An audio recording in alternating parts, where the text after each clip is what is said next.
예, 오늘부터 마태복음 5장에서 7장 산상수훈 강의를 시작합니다. 산상수훈이란 말은 예수님께서 산 위에서 가르치신 말씀이다, 그런 뜻입니다. 원래 처음 계획은 지난 연말에 로마서 강의를 마친 다음 누가복음을 시작할 예정이었지만 방향을 잠깐 또 돌려서 히브리스에서 말하는 기독교 진리 6가지를 살펴보았습니다. 그런 다음 누가복음 강의를 시작하려고 하였습니다. 그런데 하나님께서 2024년 마무리 짓고 2025년을 시작하면서 이사야서 60장 1절 일어나라 빛을 발하라는 말씀을 강력하게 주셨습니다. 그건 지금 우리 사회가 어둡고 혼란스럽기 때문일 것입니다. 그래서 빛에 대한 이야기를 계속할 필요가 생겼습니다. 지금 우리 나라는, 우리 사회는 방향을 잃고 굉장히 심각한 혼란 속에 있습니다. 교회는 복음을 가지고 있고 세상의 빛입니다. 우리는 세상이 어두우면 어두울수록 기죽지 말고 주저앉지 말고 더욱 일어나서 힘있게 복음을 비추어야 합니다. 또한 주님은 우리 산상수훈 마태복음 5장 14절에서 우리를 산 위에 있는 동네다, 산 위에 있는 동네다, 그렇게 말씀하십니다. 산 위에 있는 동네는 멀리 있는 사람들이 눈에도 잘 띄입니다. 이런 표현이 우리 지금의 사람들에게는 별로 익숙하지 않겠지만, 옛날에는 밤에는 불빛도 없고 또 지도도 없고 지금과 같은 나침반이나 방향을 잡을 수 있는 그런 기계들이, 그런 기구들, 그런 것들이 없었기 때문에, 내비게이션 이런 것들이 없었기 때문에 이 산 위에 있는 동네, 그것을 기점으로 해서 내가 이쪽으로 가면 되겠다, 저쪽으로 가면 되겠다, 방향을 정하는 것입니다. 그래서 산 위에 있는 동네라 하나의 이정표가 되는 겁니다. 주님은 그것을 가지고 우리를 산 위에 있는 동네라고 불렀습니다. 그 이유는 우리가 복음을 가지고 있기 때문입니다. 우리가 복음의 빛을 발하기만 한다면 사람들은 산 위에 있는 동네를 주목하듯이 방향을 잃지 않고 이 나라가 올바른 길로 가게 될 것입니다. 산상수훈은 주님이 이 땅에 계실 때 제 아들에게 가르치신 핵심적인 내용입니다. 일시에 한 장소에서 5장, 6장, 7장 그렇게 방대한 내용을 가르치실까? 학자들은 여러 날에 가르친 것을 한꺼번에 모은 것이다, 그렇게 주장하고도 있습니다. 그런 것은 별로 중요하지 않습니다. 산상수훈의 주옥 같은 내용은 믿는 사람들은 물론이고 믿지 않는 사람들도 감탄합니다. 우리가 예수님이 가르친 대로 산다면 이 세상에 무슨 분쟁이 있을 수 있겠습니까? 이 세상은 곧 천국이 될 것입니다. 그런 점에서 산상수훈은 우리를 천국으로 인도하는 문입니다. 그래서 산상수훈을 열는 첫 설교의 제목을 뭐라고 붙였습니까? 오늘 설교의 제목, 행복의 초대입니다. 나중에 자세히 살펴보겠지만 산상수훈은 주님께서 우리에게 새로운 계율을 부과하기 위한 것이 아니고 우리를 행복하도록 하기 위하여 주셨습니다. 그래서 산상수훈은 우리를 행복으로 초대합니다. 예로부터 설교의 대가나 위대한 신학자들이 산상수훈을 강해해 왔습니다. 목사라면 누구나 다 산상수훈을 강해하고 싶다, 그런 욕심이 있죠. 저도 언젠가는 산상수훈을 강해할 수 있기를 바라고 있었습니다. 그러나 제 실력으로는 엄두가 나지 않습니다. 흔히 말하는 넘지 못하는 벽을 느낍니다. 그 이유는 산상수훈의 내용이 심오하기도 하지만 제가 예수님의 가르친 대로 살지 못하고 있는데 어떻게 남을 가르칠 수 있을까 하는 자괴감 때문입니다. 심오한 내용이야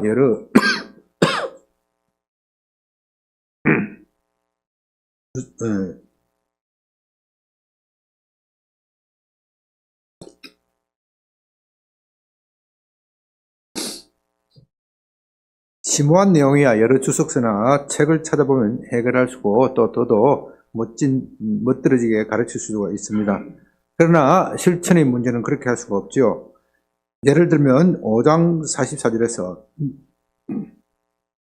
너희 원수를 사랑하며 박해하는 자를 위하여 기도하라고 말씀하셨습니다. 솔직히 저도 그 말씀을 완전히 실천하지 못합니다. 제게는 아직도 용서할 수 없는 원수가 있습니다. 여러분들도 그런 원수가 있을 수 있습니다. 제게 없는 죄를 뒤집어 씌우고 무고하고 그리고 교도소장의 자리에서 쫓아낸 그 사람들을 어떻게 쉽게 용서할 수 있겠습니까? 무엇보다도 그 사람들은 아직도 자신들의 잘못을 전혀 반성하지 않고 있습니다. 전혀 뉘우치지 않고 있습니다. 마치 제가 운이 좋아서 법원에서 무죄를 받았다 하는 식으로 처신하고 있습니다. 사람을 더 약 올리는 것이죠. 그런 사람들에게 제가 어떻게 먼저 당신들을 용서한다 그런 말이 나오겠습니까? 그 사람들은 제가 그런 말을 하면 감사해 하기보다는 오히려 비웃을지도 모릅니다. 아니면 제가 무슨 술수를 부린다 그렇게 생각할 것입니다. 아직도 그 사람들에 대한 손해배상 소송이 진행 중이니까 제게 유리한 증거를 끌어들이기 위해서 술책을 부린다 아마도 그렇게 생각할 것 같습니다. 그래서 언젠가는 용서하겠지만 지금은 아니라고 생각하는 겁니다. 제 고민은 제가 이렇게 처신하는 것이 혹시라도 원수를 용서하라 하는 주님의 말씀과 배치되는 것이 아닌가, 내가 주님의 말씀에 순종하지 않는 것인가 하는 그런 고민이 있는 겁니다. 그래서 이 문제는 쉬운 것이 아닙니다. 산상수훈의 내용을 아는 것과 그것을 실천하는 것은 별도의 문제입니다. 그래도 주님은 제가 산상수훈을 강해해야 한다는 마음을 강하게 주셨습니다. 비록 제가 산상수훈을 완벽하게 실천하지 못한다고 하더라도 꼭 강해해야 한다. 그래야 이 어두운 세상에 교회가 빛을 비출 수 있기 때문입니다. 앞으로 자세히 말씀드리겠지만 사실 산상수훈은 우리에게 완전한 인격, 흠잡을 수 없는 인격이 되라 그렇게 말하는 것이 아닙니다. 우리의 힘으로는 산상수훈을 지킬 수가 없습니다. 그렇기 때문에 그건 믿음으로 살라는 것입니다. 믿음으로 산다면 산상수훈을 지킬 수 있다는 것입니다. 그러므로 산상수훈의 핵심 요체는 믿음입니다. 뭐라고요? 믿음입니다. 여러분은 산상수훈을 시작하면서 이 점을 늘 명심해 주시기 바랍니다. 그렇지 않으면 산상수훈은 우리에게 또 다른 율법을 주시는 것이고 우리는 율법주의에 빠져서 영혼의 메마름을 경험하게 될 것입니다. 산상수훈을 강의하면서 먼저 이 점을 강조합니다. 산상수훈의 요체가 뭐라고요? 믿음. 이것을 늘 명심하시기 바랍니다. 우리는 예수님의 산상수훈을 알아보기 전에 그 시대적 배경, 예수님이 이런 말씀을 하시는 시대적 배경을 알아볼 필요가 있습니다. 여러분이 잘 아시는 바와 같이 예수님이 오시기 전에 누가 먼저 왔죠? 세례 요한이 등장하여 예수님 메시아의 출현을 알렸습니다. 세례 요한의 출현은 유대 사이에 큰 파문을 던졌습니다. 왜냐하면 그는 구약성경의 마지막 책 말라기에서 메시아가 올 것이다 그렇게 예언하고 있는데, 엘리야가 와서 메시아가 오실 것을 알려줄 것이다 그렇게 예언하고 있는데, 세례 요한이 바로 그 엘리야 예언자이기 때문입니다. 무엇보다도 요한의 메시지가 충격적입니다. 그의 설교의 핵심은 회개하라 천국이 가까웠다 하는 겁니다. 회개하라는 말은 구약 성경에서도 많이 등장합니다. 그런데 천국이 가까이 왔다. 여러분들이 구약 성경을 읽어보면 천국이 가까이 왔다 그렇게 말한 대목은 전혀 없습니다. 여러분은 이 천국이 가까이 왔다 하는 이 말이 주는 무게를 실감하기 어려울 겁니다. 그건 실로 유대사의 메가톤급 충격입니다. 당시 유대인들은 로마 제국의 식민지로서 정치적 억압과 경제적 착취, 또 문화적으로는 헬라 문화가 유대사를 덮었습니다. 로마는 유대인들을 길들이기 위하여 고의적으로, 일부러, 의도적으로 헬라 문화를 강압적으로 퍼뜨렸습니다. 헬라 문화는 기본적으로 인본주의적이고 태폐적이고 우상 숭배의 문화입니다. 하나님의 중심, 거룩한 하나님 중심의 문화와는 전혀 다른 이질적인 것입니다. 그렇지 않아도 정치적으로 로마로부터 착취당하여 붕괴해하고 있는데 이 문화적 주권까지 빼앗긴다면 그건 사람의 혼을 빼앗기는 겁니다. 그러므로 유대인들이 반발은 극도로 심해졌습니다. 그러나 그들이 반발해 본들 어떻게 하겠습니까? 힘이 없는데 이 거대한 로마 제국, 아마 지금 미국이 슈퍼파워로 전 세계를 움직이고 있는데 그 당시에는 이 로마 제국의 장악력은 미국의 슈퍼파워와도 모자랄 정도로 아주 그 로마 세계의 강력한 힘입니다. 누가 그들을 대항할 수 있겠습니까? 누가 그들의 힘을 누르고 그들이 문화 주권을 찾아줄 수 있겠습니까? 그런 점에서 유대인들은 지금 말세를 살아가고 있다.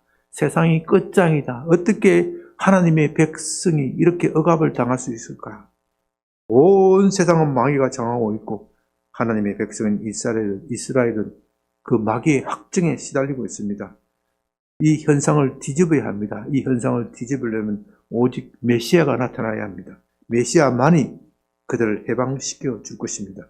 세상이 힘들면 힘들수록 메시아에 대한 기대가 커졌습니다. 세상이 어두우면 어두울수록 메시아가 나타나 그들을 정리해 줄 것을 강력히 기대하였습니다. 메시아에 대한 신앙만이 어두운 세상을 살아가는 그들의 유일한 위로가 되었습니다. 세례 요한은 바로 그때 혜성과 같이 등장합니다. 그가 천국에 가까이 왔다고 외칩니다. 그가 말하는 천국은 우리가 생각하는 천국과 좀 결이 다릅니다. 그렇기 때문에 우리는 이 세례 요한이 주는 메시지의 무게를 이해하기 어렵습니다. 우리는 천국이라 하면 죽어서 가는 나라, 그것을 먼저 떠올립니다. 우리는 천국 하면 대한민국 사람에게 무엇을 떠올립니까? 극락왕생, 명복을 비는 것, 이런 걸 떠올립니다. 그러나 유대인들이 말하는 천국, 곧 하나님 나라, 성경이 말하는 하나님 나라는 그런 것이 아닙니다. 하나님 나라는 곧 하나님이 다스리는 것이고, 하나님은 죽어서 가는 그 나라만 다스리는 것이 아니라 살아서 있는 이 나라도 다스린다는 겁니다. 그 나라가, 그 하나님 나라의 통치, 다스림이 임박했다는 겁니다. 그건 다른 말로 하면 로마가 망하고 유대인의 신정 왕국이 들어선다는 겁니다.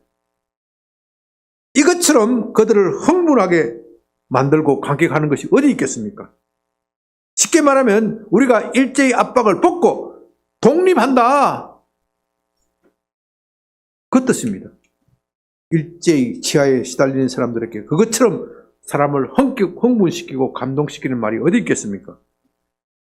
그러나 다른 한편으로서는 당시 기득권적인 로마 당국의 입장에서 볼 때 세례 요한은 매우 위험한 인물입니다. 잘못하면 그의 말에 사람들이, 군중들이, 민중들이 현혹되어 봉기를 일으킬 수 있습니다. 로마로서는 긴장하지 않을 수 없지요. 그렇지 않아도 메시아로 자처하는 인물이 여럿이 나타나서 유대인들이 반란을 부추기는 바람에 골치가 아팠습니다. 늘 로마의 황제 입장에서 볼 때는 유대인들이 그 속국 중에서 가장 골치 아픈 민족입니다. 이렇게 하여 세례 요한과 당시 권력자인 로마, 그리고 로마에 기대어 정권을 유지하고 있는 분봉왕 헤롯과의 긴장 관계가 형성되었습니다. 그런데 마태복음 4장 12절에서는 세례 요한이 감옥에 갇혔다고 합니다. 그는 당시 헤롯 왕의 성적 문란 하나를 지적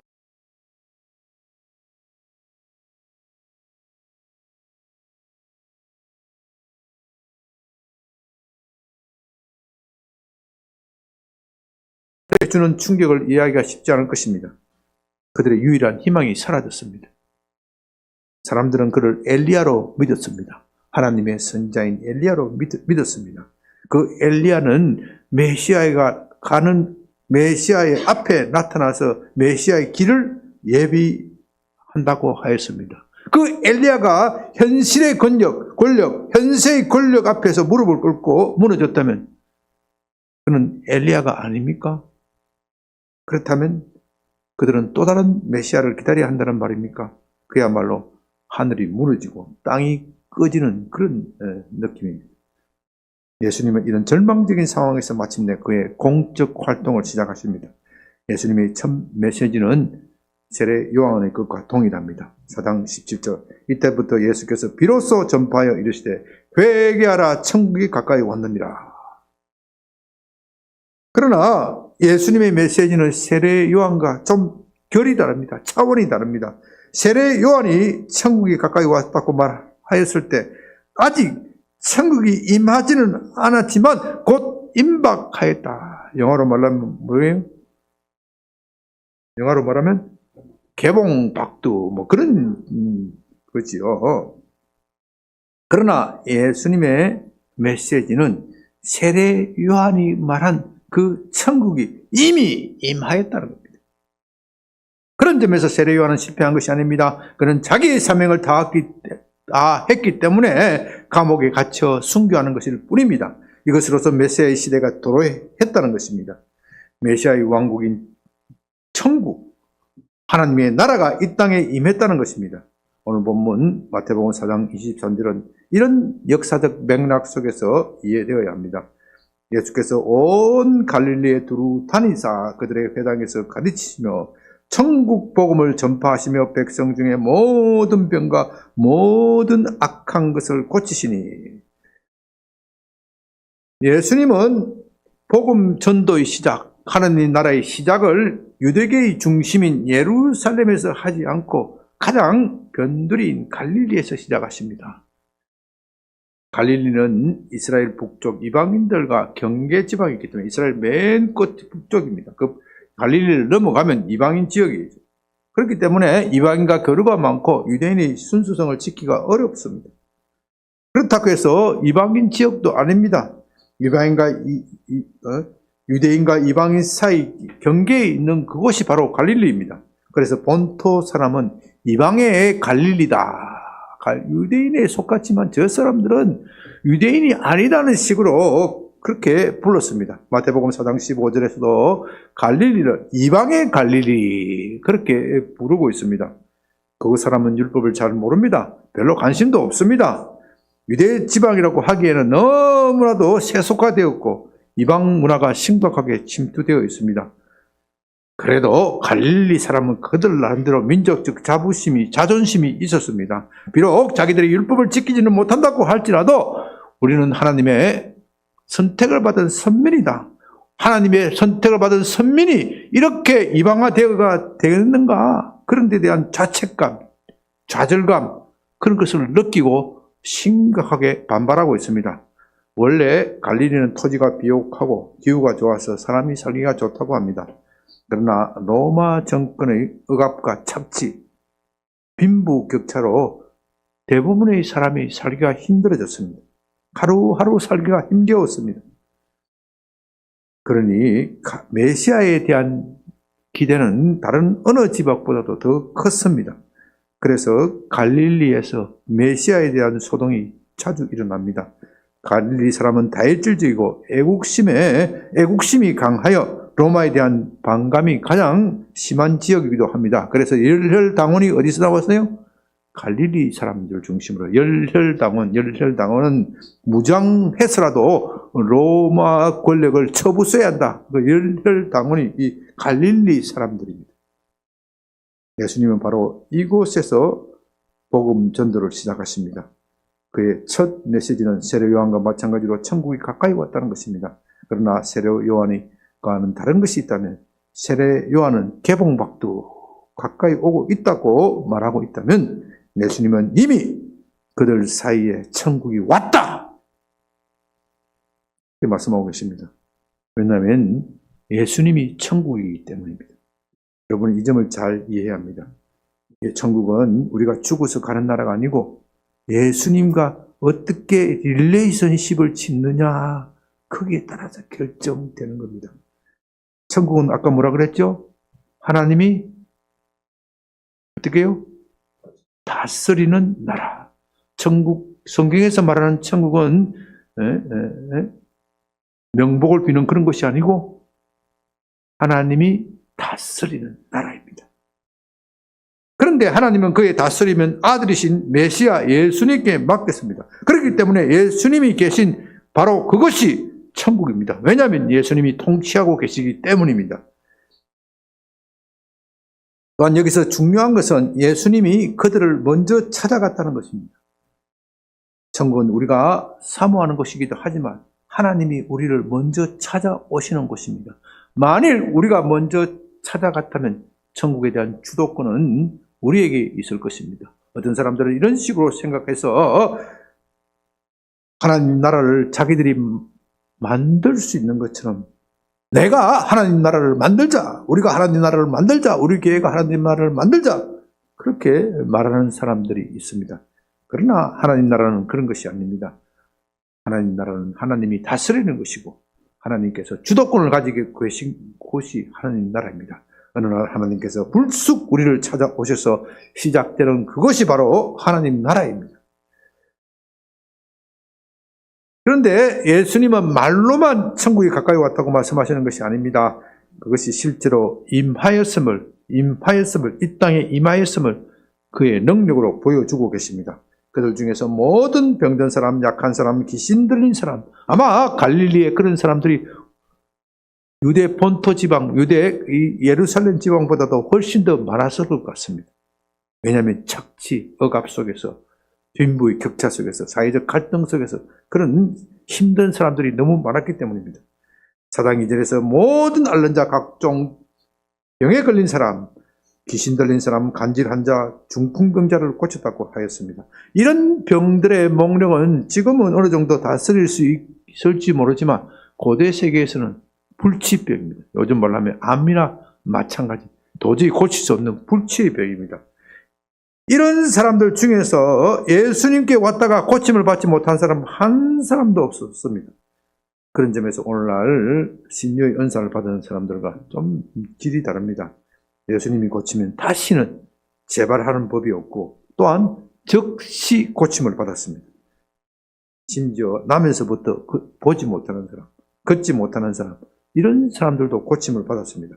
무슨 병에 걸리든 예수님께 오기만 하면 모두 다 고침을 받았습니다. 또한 예수님께서 다 고쳐주셨습니다. 또한 예수님의 이 사역 중에서 귀신 쫓아내신 일이 강조됩니다. 여러분들이 구약시대에 참 훌륭한 선지자들이 많은 기적을 행하고 엘리야와 같은 사람은 죽은 사람을 살리는 그런 일도 하지만 구약시대 어느 기록 가운데에서도 귀신을 쫓아냈다, 이런 이야기는 없습니다. 그 이유는 귀신의 왕초인 마귀가 이 세상을 장악하고 있기 때문입니다. 예수님께서 귀신을 쫓아낸 것은 바로 이 마귀가 패배하고 쫓겨났다는 것을 뜻합니다. 사람의 조상, 인류의 조상 아담과 화가 마귀의 깸에 빠져 선악을 알게 하는 나무의 열매를 먹었을 때 사람은 죄의 종이고 또한 마귀의 종이 되었습니다. 이 세상이 혼란스럽고 죄가 가득한 배후에는 마귀가 있습니다. 우리의 불행 뒤에는 마귀가 있습니다. 지금 대한민국이 좌파와 우파로 나누어져 서로 죽도록 미워하고 한쪽이 무너질 때까지 싸우는 진영 대결을 벌이고 있는 것도 그 배후에는 마귀가 있습니다. 여러분들이 제 말을 잘 이해해야 합니다. 저는 어느 한 판은 하나님께 속하고 반대로 어느 한 판은 마귀에게 속한 것이다, 그렇게 말하고 있는 것이 아닙니다. 우리가 이렇게 죽도록 물고 뜯고 싸우는 것 배후에 마귀가 있다, 그런 뜻입니다. 여러분의 소신에 따라서 어느 진영에 속하여 싸울 때라도 이념 대립에는 중립이 없어요. 이념 대립, 어느 진영에 속하여 싸울 때라도 그것을 알고 싸우라는 겁니다. 그러므로 예수님이 병을 고치시고 귀신을 쫓아낸 것은 곧 천국이 임하였다는 것입니다. 마귀의 나라에서는 사람들이 병과 가난, 억압과 착취, 미움, 시기, 질투로 귀신 들림으로 인하여 고통을 받지만 이제 하나님의 나라가 임하였습니다. 사람들이 그 억압 속에서 해방되었다는 뜻입니다. 당시 갈릴리에는 200여 개의 크고 작은 도시나 부락이 있었다고 하는데 예수님은 거의 모든 지역을 빠짐없이 방문하여 복음을 전하셨을 것입니다. 4장 24절 25절 그의 소문이 온 수리아에 퍼진지라 사람들이 모든 앓는 자 곧 각종 병에 걸려서 고통당하는 자 귀신 들린 자 간질하는 자 중풍병자를 데려오니 그들을 고치시더라. 갈릴리와 데가볼리와 예루살렘과 유다와 요단강 건너편에서 수많은 무리가 따르더라. 예수의 소문은 순식간에 쫙 퍼져나갑니다. 여기서 수리아라는 것은 참 이렇게 번역을 좀 이상하게 했는데요. 시리아를 말합니다. 시리아를 말하는데 갈릴리 북쪽 지역에 있습니다. 최근에 시리아가 좀 반군이 정권을 잡은 그 지역을 말하는 거예요. 예수의 소문을 듣고는 모든 환자는 예외 없이 고침을 받았습니다. 그 소문에 마침내 유대 전역에 다 퍼졌습니다. 그러니까 수많은 무리가 예수님을 따랐습니다. 그들은 이제 자기 눈으로 메시아가 온 것을 보고 있습니다. 메시아가 아니라면 어떻게 이렇게 엄청난 기적을 행할 수 있겠습니까? 그분은 하나님이 보내신 메시아가 틀림없습니다. 그러니까 사람들은 희망과 기대에 부풀었습니다. 세례 요한은 자신은 메시아가 아니라 그를 알리기 위한 외치는 자의 소리라고 했지만 현세의 권력을 이기지 못하고 사라져버렸습니다. 그러나 메시아이신 예수는 다를 것입니다. 그는 세례 요한이 해주지 못한 그 일을 하실 것입니다. 그들을 억압받고 있는 하고 있는 거대한 로마 제국을 물리치고 마침내 새로운 신정 왕국을 세워줄 것입니다. 이 세상을 뒤집어 태폐적이고 우상숭배로 가득 찬 헬라 문화를 청산해 줄 것입니다. 유대 나라를 정결하게 하여 다시 다윗과 솔로몬의 영화를 회복해 주실 것입니다. 그들은 이런 기대에 부풀어 있었습니다. 그러나 예수님의 나라는 이 땅에 속한 것이 아닙니다. 사람들은 누군가가 위대한 지도자가 권력을 잡으면 우리들의 문제가 해결될 것이다. 그렇게 생각합니다. 로마가 아니라 유대인이 나라를 다스리면 잘 될 것이다. 그런 식으로 생각하지요. 그러나 우리 문제는 그렇게 해서 해결되는 것이 아닙니다. 정말이지 우리의 문제는 외부적 조건에 있는 것이 아니라 우리 안에 있습니다. 로마인이 아니라 유대인의 나라가 패권을 잡는다. 그렇게 한다고 해서 세상은 달라질 것이 없습니다. 통치자만 달라질 뿐이고 사람들은 여전히 고통 속에 시달릴 것입니다. 그건 유대의 역사가 말해주는 것이 아닙니까? 제가 어렸을 때 60년대 초까지만 하더라도 참 대한민국이 못 살았거든요. 보릿고개라는 것이 있었어요. 보릿고개. 봄에 춘 공기를 느끼니 머리가 나오려면은 5월 말 6월 돼야 되는데 이 4월달 되면은 3월달 되면은 3월 말 되면은 살이 식량이 똑 떨어져. 보릿고개. 그게 보릿고개. 그 보릿고개를 경험한 어른들이 하는 말이 차라리 일제시대가 나았다. 그런 이야기를 해요. 차라리 일제시대 때는 우리가 일본에 억압되어 살더라도 먹고는 살았다. 나라꾸라지가 이게 뭐냐? 어른들이 먹고 살기 힘들면 그런 소리를 자주 하셨어요. 그 소리가 70년대 넘어가더니 똑 떨어지더라고요. 먹고 살만하니까. 그러니까 이게 이 권력 담당자가 바뀐다고 하더라도 이 서민의 삶은 별로 차이가 없단 말입니다. 그래서 예수님은 먼저 하나님 나라가 어떤 것인지에 대하여 설명해 줄 필요가 있었습니다.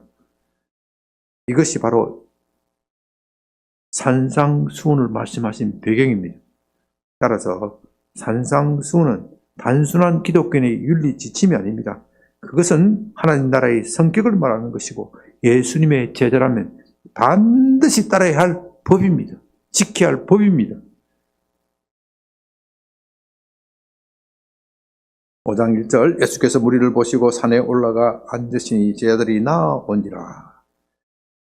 여러분 이 산상수훈을 말씀드리기 전에 여러분들이 꼭 알아야 될 것은 이 산상수훈은 예수님이 제자들에게 하신 말씀입니다. 다시 말해서 믿는 사람들에게 하신 말씀입니다.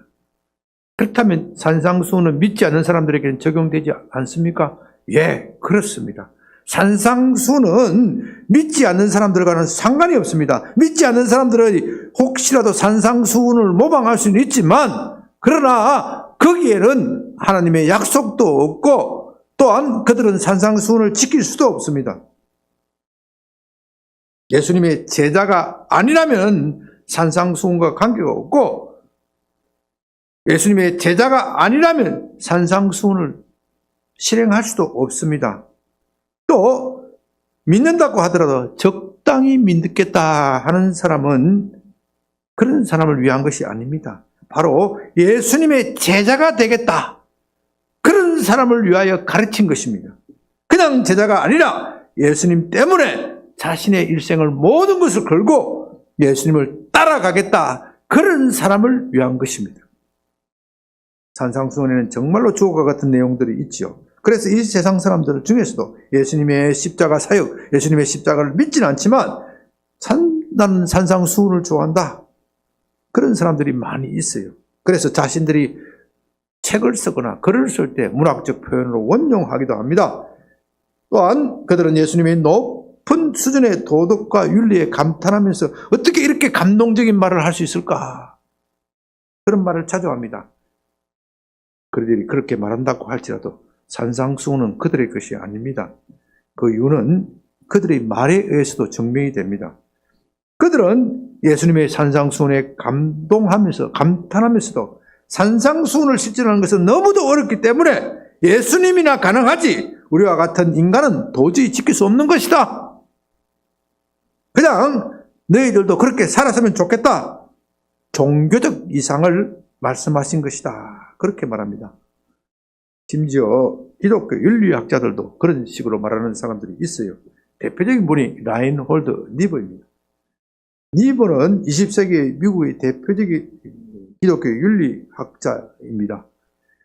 그러나 안타깝게도 그는 산상수훈의 본질을 이해하지 못합니다. 그 이유는 그는 예수님의 십자가를 믿기는 믿지만 성경이 말하는 식으로 믿지 않고 자기식으로 믿어요. 자기식으로 믿는 사람이 너무나도 많은 거예요.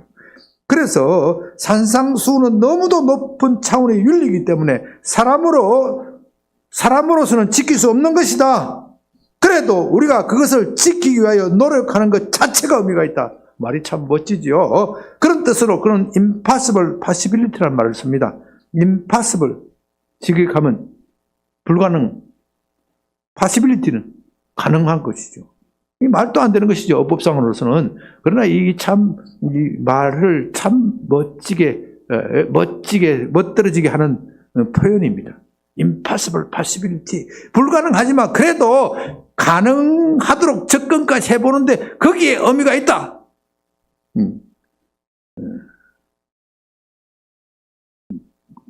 니버는 리얼리스틱 윤리학자거든요. 현실감이 있는 윤리학자다, 그런 뜻입니다.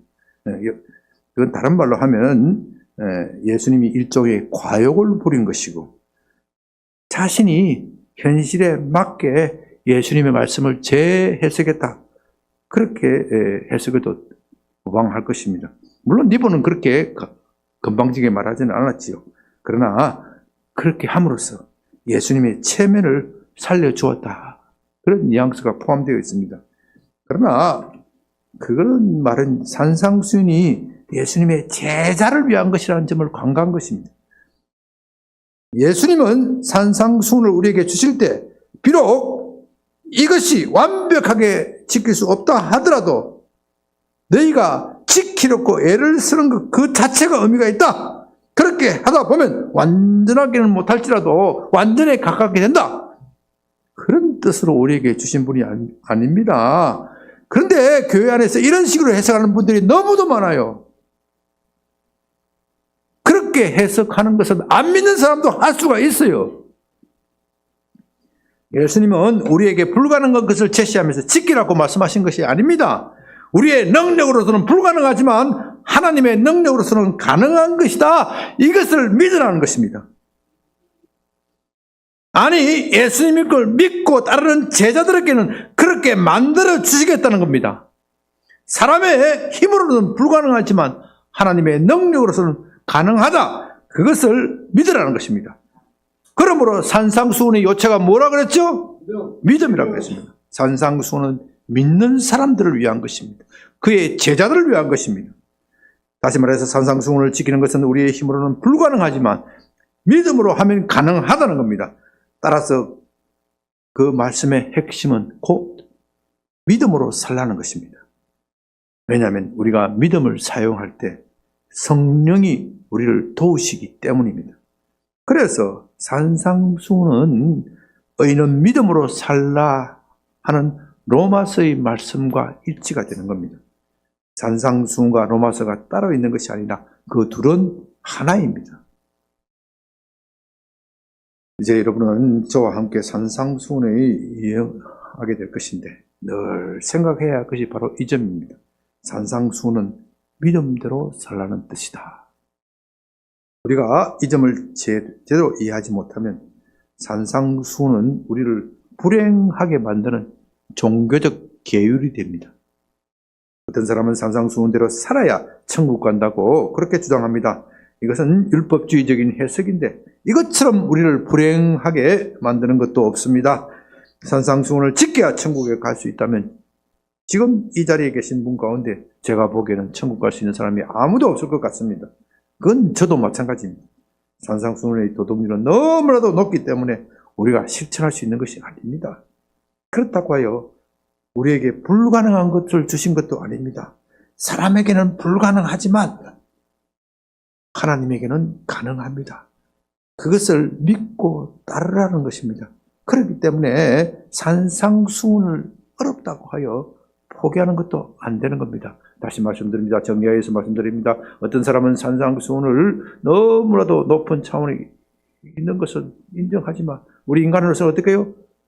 지킬 수 없는 것이다. 그렇기 때문에 어떻게 해든 인간의 노력으로서 이 두 가지를 결합해 보려고 그렇게 하는데 이건 안 되는 거예요. 이건 제3의 길 뭐라고 그랬죠? 믿음으로 가는 거예요. 믿음. 인간의 힘으로 결합하다가는 어떻게 되느냐? 한쪽에서는 율법주의로 가는 것이고 한쪽에서는 율법주의 이것을 지켜야 구원을 받는다는 것이고 한쪽에서는 꼭 지켜야 되냐? 믿음으로 구원을 받는다. 그러니까 이 율법, 이 산상수훈을 포기하고 믿음만 있으면 된다. 이 둘 중에 하나로 이것을 바로 이원론이라고 그러는데 이원주의라고 그러는데 그렇게 빠지는 거예요. 산상수훈은 그것이 아니라 성령께서 우리를 도우시기 때문에 우리가 믿음으로 지킬 수 있다. 그렇게 보는 겁니다. 산상수훈의 삶을 포기하는 것은 곧 믿음의 삶을 포기하는 것입니다. 예를 들면 원수를 사랑하는 계명은 정말 어렵지요. 누가 원수를 사랑할 수 있겠습니까? 그러나 우리가 하나님의 은혜를 받으면 그런 것도 가능하다는 것입니다. 그러니 하나님의 은혜를 믿고 원수를 사랑하라는 것입니다. 그것을 믿고 싶으면 그거 믿고 행하면 하나님의 나라가 임하는 것이고 그는 천국을 맛볼 것입니다.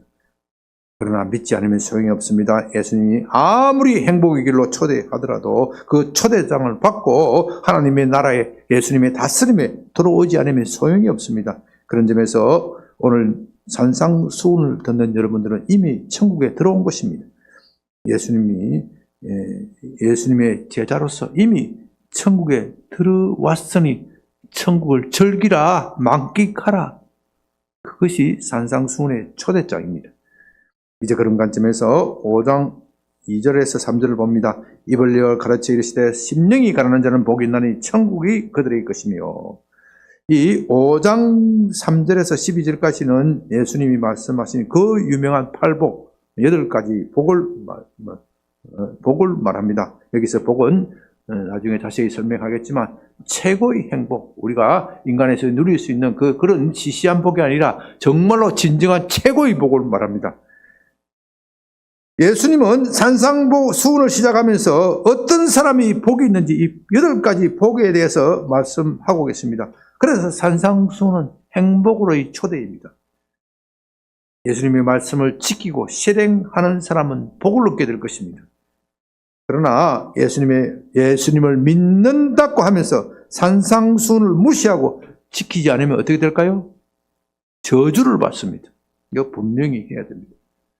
그래서 예수님은 산상수훈이 마지막인 마태복음 7장 26절, 27절에서 이렇게 경고하고 계십니다. 나의 이 말을 듣고 행치 아니하는 자는 그 집을 모래 위에 지은 어리석은 사람 같으니 비가 내리고 창수가 나고 바람이 불어 그 집에 부딪힘에 그 무너짐이 심하니라. 이 말은 구원받지 못한다는 뜻입니다. 그런 행복을 얻지 못할 것입니다. 모래 위에 지은 집이 어떻게 마지막 날 심판을 견딜 수 있겠습니까? 구원을 받을 수 있겠습니까? 그럼에도 불구하고 오늘날 교회에서는 그런 사람도 구원받을 수 있다고 가르치고 있으니 얼마나 우리가 예수님의 가르침과 떨어져 있습니까?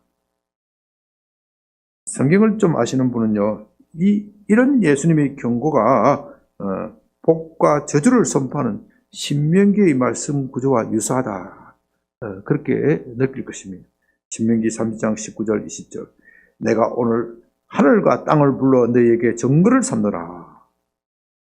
내가 생명과 사망과 복과 저주를 내 앞에 두었은즉 너와 내 자손이 살기 위하여 생명을 택하고 내 하나님 여호와를 사랑하고 그의 말씀을 청종하며 또 그를 의지하라. 그는 내 생명이시오 내 장수이시니 여호와께서 내 조상 아브라함과 이삭과 야곱에게 주리라고 맹세하신 땅에 내가 거주하리라. 신명기 말씀이나 예수님의 산상수훈이나 우리에게 복을 주기 위하여 하나님께서 주신 것이지 저주를 주기 위한 것이 아닙니다. 그것을 지켜 복을 얻으라는 겁니다. 그러나 예수님의 산상수훈에는 모세의 십계명과 좀 다른 것이 있습니다. 모세는 이스라엘 백성들에게 십계명을 줄 때 신명기 29장 4절에서 이렇게 한탄하며 말합니다. 하나님께서 그들에게 아직 깨닫는 마음, 보는 눈, 듣는 귀를 주지 않았다. 그들이 깨닫는 마음, 보는 눈, 듣는 귀가 있어야 십계명을 지켜서 복을 받을 수 있는데 그렇지 못하니 너무나도 안타깝다. 너희가 저주를 받게 생겼다. 그의 안타까움을 표현합니다. 그렇다면 깨닫는 마음, 보는 눈, 듣는 귀는 무엇을 말하겠습니까? 그것은 곧 예수님이 우리에게 주시는 성령님을 말합니다. 우리는 성령님이 계셔야 깨닫는 마음, 보는 눈, 듣는 귀를 가져서 산상수훈대로 살 수 있습니다. 이것이 우리가 구약의 성도와 결정적으로 다른 점입니다. 그래서 산상수훈은 우리가 지킬 수 없는 것이지만 그래도 우리가 최선을 다해 살아보라 그런 뜻으로 준 것이 아닙니다. 성령의 도움을 받아서 믿음으로 그렇게 살 수 있다는 겁니다. 그렇게 삶으로써 복을 누리라는 겁니다. 우리가 예수님을 믿는다고 하지만 어떤 사람은 참된 믿음에 이르러서 행복을 누리고 어떤 사람은 그렇지 못하여 비참하게 살아가고 있습니다. 비참한 그리스도인, 이건 말이 안 되는 것이지만 어법에는 맞지 않지만 현실적으로 있습니다. 예수님을 믿으면 당연히 행복해야죠. 그러나 예수님을 믿는다고 하면서 불행한 그리스도인들이 너무 많습니다. 이제 그런 사람은 예수님의 산상수훈을 들어야 합니다. 산상수훈은 단지 우리에게 도덕적인 삶, 윤리적인 삶을 살라 그렇게 주신 것이 아닙니다. 예수님의 가르침대로 복받고 행복하게 살아라. 그것이 우리를 향한 하나님의 뜻입니다. 무엇보다도 그렇게 함으로써 우리에게 세상의 빛이 되라. 산 위에 있는 동네가 되라. 그런 뜻으로 주신 것입니다. 우리가 예수님을 믿어서 산상수훈대로 산다면 행복을 얻을 것이고 우리가 행복해지면 사람들은 우리를 주목하게 될 것입니다. 야, 저것이 예수 믿는 것이라면 저 사람은 예수 믿기 전에는 정말로 흔히 하는 말로 개차반처럼 살았는데 정말 예수 믿고 사람이 달라졌다. 야, 저렇게 예수 믿는 거라면 나도 믿어야 되겠다. 우리가 산상수훈대로 살면 그렇게 되는 겁니다. 그래서 예수님의 말씀대로 우리는 산 위에 있는 동네가 되는 겁니다. 이제 예수를 믿어도 아직 산 위에 있는 동네로 살지 못하는 사람은 산상수훈을 들어야 합니다. 예수님이 무릎 앞에 와서 그분의 가르침을 들어야 합니다. 우리가 그렇게 할 때 참다운 행복을 누리게 될 것입니다. 세상의 빛이 될 것입니다. 그래서 여러분을 산상수훈으로 초대합니다. 행복으로 초대합니다. 다 이 초대장을 받고 적극적으로 참여하는 여러분이 되시기를 바랍니다. 네. 아버지 하나님, 이 아침에 우리에게 참된 행복의 길로 가는 법을 말씀하여 주심을 감사드립니다. 주님께서 산상수훈을 말씀하실 때 우리에게 새로운 종교적 계명을 부과하신 것이 아니라 우리에게 참된 길, 인간으로서 참 의미를 느끼고 보람을 느끼고 행복해지는 길을 위하여 주셨습니다. 그러므로 우리가 사람의 힘으로는 지킬 수 없지만 주님께서 우리에게 성령 주시면 지킬 수 있다는 믿음을 가지고 산상수훈의 세계에 과감하게 뛰어들게 하여 주시옵소서. 예수님의 이름으로 기도드립니다. 아멘.